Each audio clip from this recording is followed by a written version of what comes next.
So let's talk about some of the problems we can run into when we use a low impedance voltage tester like the one we have here, also known as a wiggy sometimes. What I've got here is I have a power supply which could be supplying some kind of control circuit or even a protective circuit in your plant, hooked up to a 110 volt supply through this GFI interrupter right here.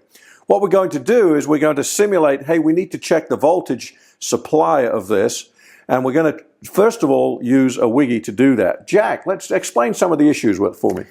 Yeah, one of the precautions, or something that you really need to understand when you use the low impedance testers, they're used quite a bit in the industries, is that when you go across the circuit, you actually change the performance of that circuit. In other words, the circuit knows that something has been attached to it.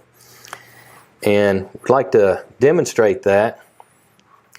We'll go across the hot here, and if you notice, you see the lights coming on the wiggy, or your meter, and it's saying that we have 120 volts, and I'm going to the neutral.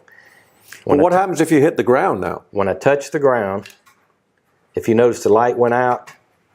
And immediately our GFI tripped. Right, and it tripped, and we no longer have voltage.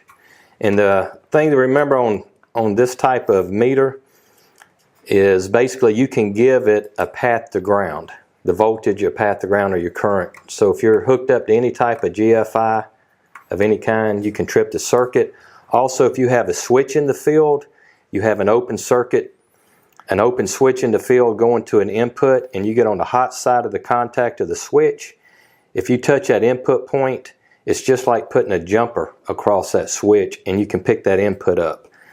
So you have to be, just be aware. They're good meters, but a lot of times it's not recommended to use them on critical electronic circuits.